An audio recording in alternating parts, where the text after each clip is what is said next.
Hey, what's up, YouTube? It's Mike Crypto here with another breaking news alert. Basically, I'm going to talk about today is cryptocurrencies and are they infiltrated? I'm pretty sure everybody's heard the headlines, the breaking news about the leaked NSA and Army memo that is really coming to the headlines like recently, even though that this leaked memo is actually, supposedly leaked a couple months ago. So basically all I'm going to do is I'm just going to break down the memo, go over like some different acronyms, and basically just verify all the information and look at the picture as a whole and go over certain things to let's see if this actually is true or not. Let's see if this memo actually is true. So that's what I'm going to go over today. Alright, so basically this is the top half of the memo. So the seal on the upper left corner, Department of Defense, that's real. But I mean, you can get these outlines by just, if you Google Department of Army memos, you can get outlines. They'll look just like this. Alright, so basically you have like the Department of Army, U.S. Army Cyber Protection Brigade in Fort Gordon, Georgia. So that brigade is actually there in Georgia. That building number is exactly the same. I looked it up. I went to their website.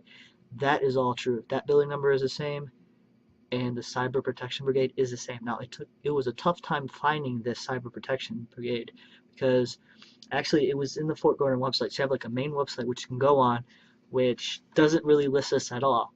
But I came across like another website within the first website. It took me a while, but I actually found it. Cyber Brigade is there. The U.S. Army Cyber Protection Brigade is there. So the ARCC TAC ZXA, I don't know what that is. I looked for it. The only thing I could find out, ARCC, Army Reserve Career Counseling, but that doesn't make sense. So I'm not sure exactly what those letters are. But basically, this whole top half, I mean, the seal, that's correct on the upper left. All that information on the top, like center, the Army information, that is correct, with Cyber Command actually being in Fort Gordon, Georgia. That is correct. Memorandum for record, I seen those too. The subject line for additional resource requests for ACC project, I mean, you see that too. It's got to have a subject, so this whole memo like setup and the template is correct. So that's good. Alright, so basically this is the first subject line right here. So it says the 2nd Battalion's Joint NSA CPT Anonymous Cryptocurrency Project needs additional support in the form of new hires, additional funding to meet GWOT's global war on terrorism and drugs interdiction objectives outlined in July's command update brief. Alright, so the 2nd Battalion, I mean, I don't know if that's in Georgia or at that Fort Gordon or wherever. Definitely when you look it up, there's no 2nd Battalion there. There's a bunch of intelligence, and there's a bunch of different like little like battalions or whatever in Fort Gordon, Georgia, but I haven't seen anything about 2nd Battalion. I was more just interested in actual if the Cyber Command was there, and it is. So basically now they're requesting authorization to add additional civilian consultants to the ACC project to initiate their SCI investigation. So basically, SCI is a sensitive compartmental information. So basically, like you'll have a lot of these government contractors or government employees or military people, they'll get like a single scope background investigation. So basically, what kind of clearance they're going to get, a top secret, a secret. Basically, that's what they're wanting to start. So if this memo is true, so basically what they want to do is they're trying to get more people to start this investigation so that they actually can get their clearances, so they actually can work, in the Cyber Command and, whatever they're doing.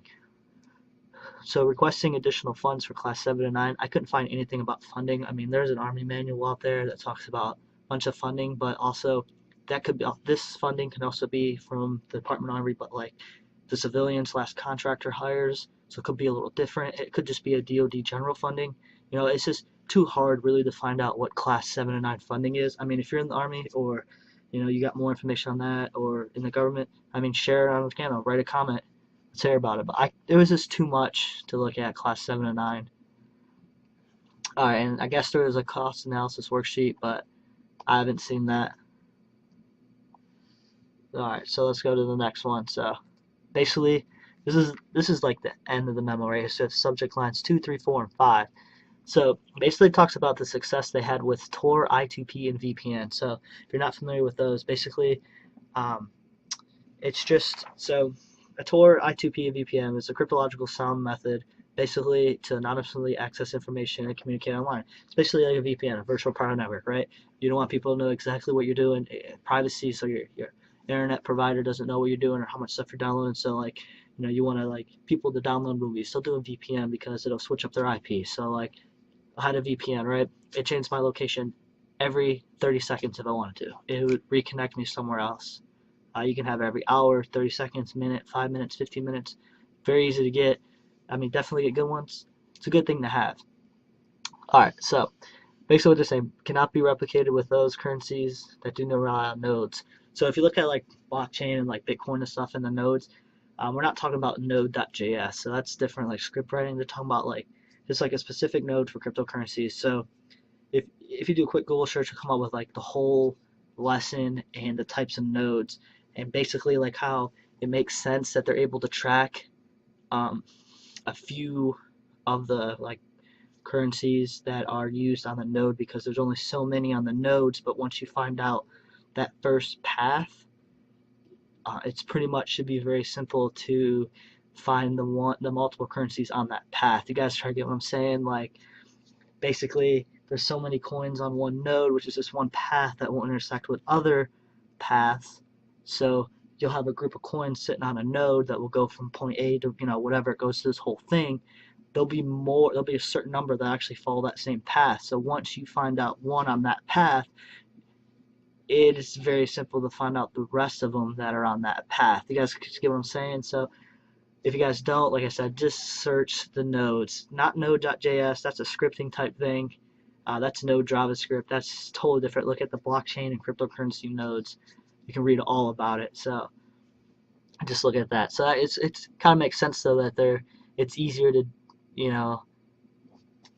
they need more help with things that don't rely on the nodes because each path will be different.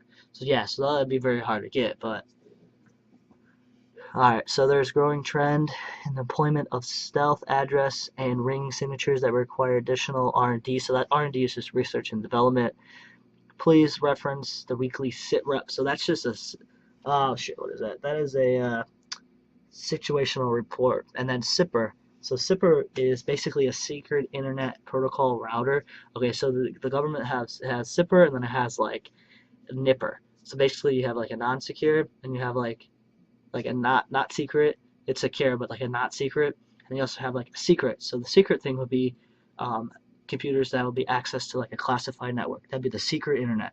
Then you have like unclassified network that many contractors and military people use now.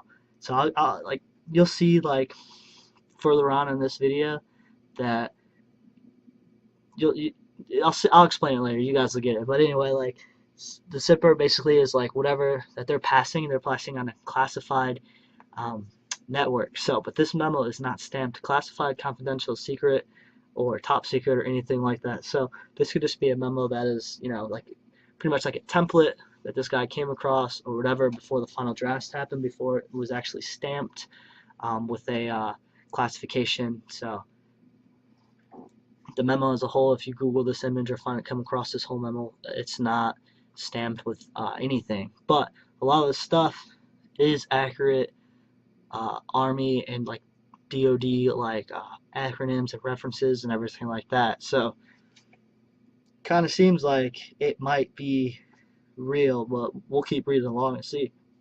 Alright, so please, so for more details regarding the TTPs involved. So TTP is this tactical techniques and procedures. So obviously, like, they're needing more people, they need to come up with more procedures and more ways to figure out how to do this that don't rely on the node. So basically, this memo is basically like they already solved. If there's cryptocurrencies on the nodes, they already can track it from A to B. Basically, what this is saying. So basically, they're saying they need more help, more people, and more like manpower to break the different blockchains and everything that don't rely on these nodes. So basically, that's what they're saying. Alright, so include this request in the discussion. Oh, I'm sorry, I skipped number 3. Alright, so bluff. So BLUF is bottom line use first in order to put the CPT back on track. So CPT, I couldn't find that acronym at all. So I'm not sure what CPT is. Anyway, back on track, we need to identify and employ additional personnel that are familiar with crypto note code available for use in anonymous currencies. So yeah, so like it's basically, yeah, that's what they're saying. So if they're not using that single node, they need more people. That's what this memo is basically saying. This is like the first steps. Now this came back in August, so this is, you know, this is fairly old. So I'm sure maybe with this funding, maybe they got it, maybe they're already working on it. But some of the cryptocurrencies, what it sounds like, if this is true, which I mean, I don't know 100%, but a lot of the stuff that's being used is true or is correct, the information. So is cryptocurrencies that anonymous? Doesn't seem like it. I mean, there's always going to be a way to break the code and, you know, get into things. All right, so point of contact for this memorandum is Chief Warrant Officer 4 Henry James P. at DSN. Okay, so if you go to 4chan, where like this is released like a couple days ago, people are calling this DSN number and it's going to like Chicago or wherever. Well, what they don't understand is that a DSN is a defense service network, so you only can access that number if you're on a defense service network phone. So that's what they don't understand. So a lot of people are just claiming fake, you know, just because of that number. They're going to Chicago and they're saying this is in Georgia. Well, yeah, it's not going to work, man, because you got to be on a DSN actual telephone to reach that DSN number. So a lot of people on there are just, you know, not doing any research at all and just saying whatever they feel just because of that certain phone number right there. So if they had access to a DSN phone, they call that DSS phone, and that Henry picks up, then you're 100%. I would say that this is probably 99% real, and this shit, or this memo is leaked. But I don't have access to DSS phone. Somebody else does. Comment, call a number. But yeah, so if you go to 4chan, you'll come across this. People will be like, oh, this is fake because this phone number goes to Chicago, but it's a local number, blah, blah, blah. Yeah, you can't access this number because this is the Defense Service Network number. All right, so here you go. So you have he uses a computer access card, right? He signed this memo. So when you see the whole picture of the whole memo, you'll see the top left right here, James Henry, CW4, USASBB. You have that information that's pretty unclear. But here's an example in the right corner, lower right, about how a CAC, a computer access card, is signed. So they're pretty similar. Now the one on the lower right is just off Google. That could be old. The whole signing process could have been updated. I mean, I'm pretty sure I think all government computers now run on Windows 10 as opposed to Windows XP or the other stuff they were using. So updates happen all the time. So the big thing that similarities are the tiny writings to the right of the names. That's pretty similar. So that's going to list like, basically it's just going to say digitally signed by, blah, blah, blah, a bunch of numbers and the dates and probably like the email and all the other stuff, time. I think it probably does like UTC time, if I have to guess. Basically, yeah, they all look the same though, so it's one thing to keep in mind. Alright, so this is a picture too. Basically, I took the picture of whoever leaked this memo. Didn't just leak just the memo. He took a picture of the computer screen, and this is part of it in the lower right corner. Now you see the top left of this. I know it's hard to see. Let me zoom in real quick. Zoom in, go up. So basically that is the back of a computer access card. Now that's exactly how the back one looks. Now it appears that this guy is an organ donor, and below his picture you'll have his date of birth, which I'm not going to get all in there and try to read like his numbers or names or anything like that, but that's what will be on the bottom of his face. His picture will be his date of birth, that's in the bolder print. And so you have the barcode, and just above the barcode that you can see, that would be his, I think it's his DOD ID number. So that's what that would be. So this guy taking the picture, yeah, I mean, he pretty much, this is pretty much kind of like really saying that this is real, especially with this. But there are people that, I mean, if you wanted to, you can get these numbers pretty cleared up a little bit, get a good idea. Especially you got a date of birth, you can limit it down. So if this guy did I'm sure like people who leak memos and stuff, they want to like give different like goose eggs to prove that it's real. But I don't know if if I had a computer access card, I wouldn't take pictures of it like that. But you see this desktop picture right here too, you have that green bar at the top. That means he's on an unclassified computer network. So he wouldn't be on a SIPR network because then that top bar would be red. This one's green, so that means it's unclassified. So I know government computers do have that green bar. So this is putting the percentage rate of this memo actually being real going up to the top. We're definitely in like the 90% now. There are a few things that I just don't know, so I can't prove. So the things in the video where I said I don't know what they stand for, I can't tell if they're real or not. But everything else that I know, that I researched on, is real. So I know for a fact that government computers use Internet Explorer. I don't know about Firefox, because usually that would have to be added on by another computer administrator. But if this is at the Cyber Command, I'm pretty sure that they could easily get Firefox installed. Any downloads or any add-ons have to be approved by that, but if it's at the Cyber Command, I'm pretty sure that that can happen. No problem. Alright, so this is actually on a keyboard. It says Smart Card Terminal. Alright, so a lot of keyboards that the government will use, you can put your CAT card right into the keyboard. Now, what this guy was using, the CAT card up top, seemed like a tablet. Now, I personally haven't seen some of these tablets, but I do know that also there are defense contractors out there where you can research about it, where like the CIA was using it. There's a company, I think they're out west somewhere, Arizona, Mexico, someplace like that, but they're doing stuff with the iPhones where basically it's creating a secure network that CIA officials in the field in the Middle East, they can create a secure network, use that iPhone, and get right back to wherever the hell they need to talk to.